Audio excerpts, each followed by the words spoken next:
So how close do you get to these snakes when you're taking their pictures?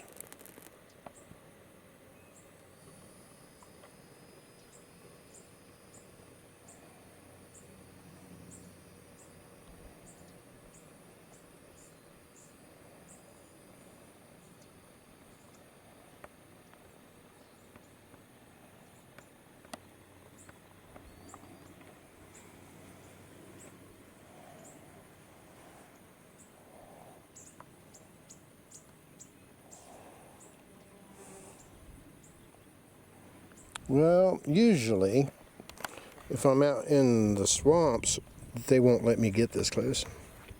See, and they will just, see, there he goes. He's going to run away. Oh, here you go. He's rattling his tail. See? Rattletail. Now, these guys aren't imitating a rattlesnake. Obviously, they don't need to because they're venomous in their own right.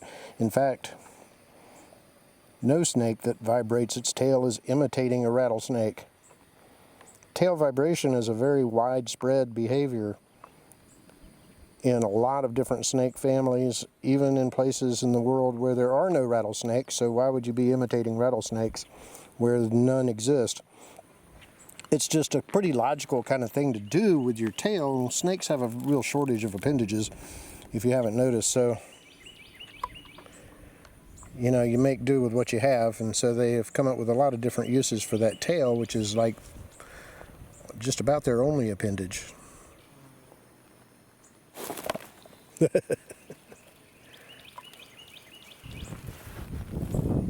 you going to strike at my boot? I bet you're not, are you?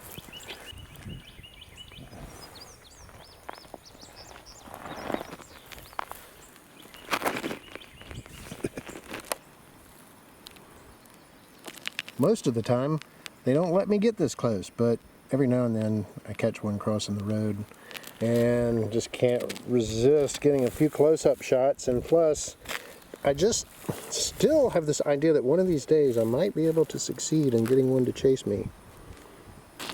But so far, never have been able to. He's not going to attack me. I'm much bigger than he is. They're not stupid.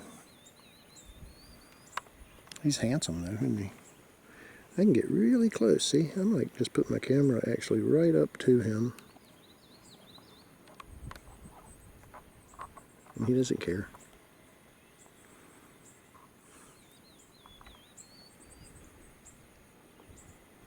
And yes, he's venomous, but he's not malicious. And if you want to believe that God gave venomous snakes the gift of venom, it is a nice gift for them to be able to eat. But we're really lucky that they weren't given to us. Whoa. What are you doing? Wait a minute, you're just like messing up my script here, dude. Hold on. I think he was just trying to come crawling, you know, in this direction. But see, look, if he wanted to attack me, he could, but he's not. Are you? Now, a rattlesnake, I wouldn't be doing this with a rattlesnake, no question. I'm not crazy, but actually, I just know these guys. Here we go, yeah. And this is all he's going to do. This is pretty much the sum total of his defensive behavior pattern. It does not lead to anything else. It's not preparatory to striking or biting or any of that. I mean, I could get him to bite me if I tried really hard. I'm not going to do that. But I mean, I could. I know how to make him bite me, but I'm not going to do that. It's much easier to not get bitten.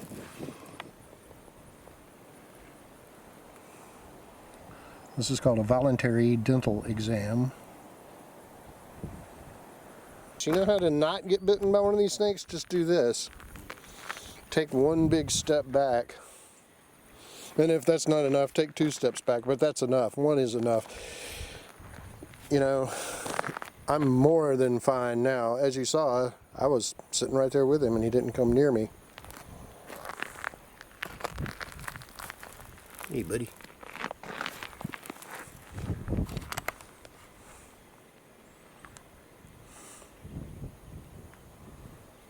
And I'm doing this very gently. I love these animals, and you know, I'm not doing anything that's going to cause him lasting trauma. Good Lord, compared to what most people do to him.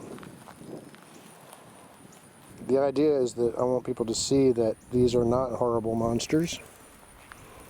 And I think that most people, when they go out in the woods, are, even if they don't realize it, behaving very aggressively towards animals. And I normally don't do this with every cottonmouth I see, like I said, just occasionally ones that I find crossing the road like this, and just to sort of make a point. And I've never had one try to bite my boot. I mainly wear these boots because it helps prevent getting poison ivy or bug bites on your ankles.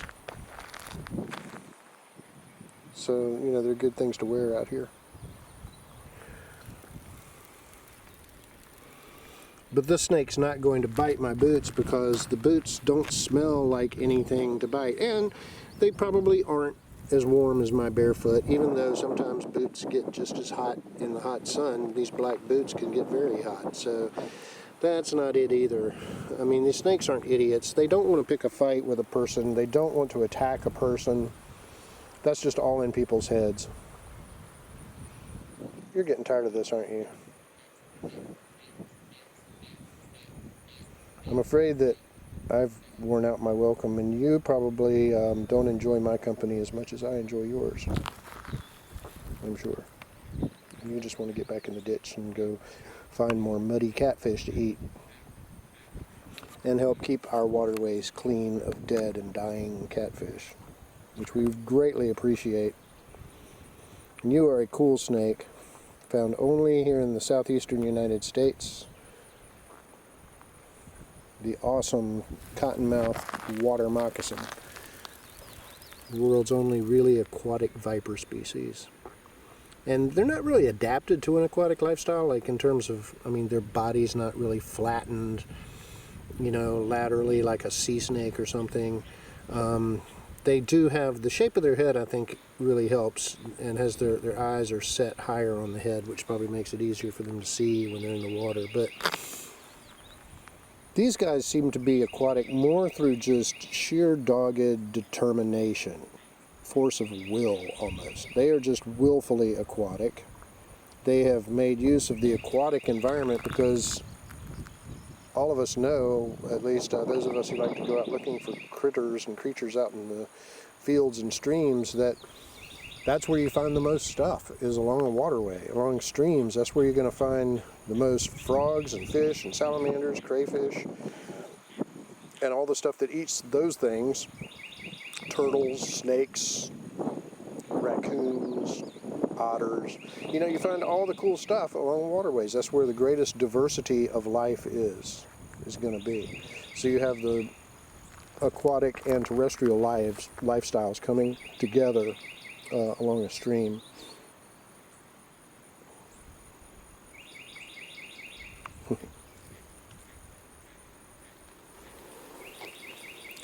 And he's had enough. Okay, fella, fair enough. I have bored you to death. I'm so sorry. Got tired of my monologue. I'm going to just follow at a respectful distance, and we're going to see you go back to your ditch. And boy, what stories you're going to go tell your family tonight, huh? Around the dinner table, and they're not going to believe you.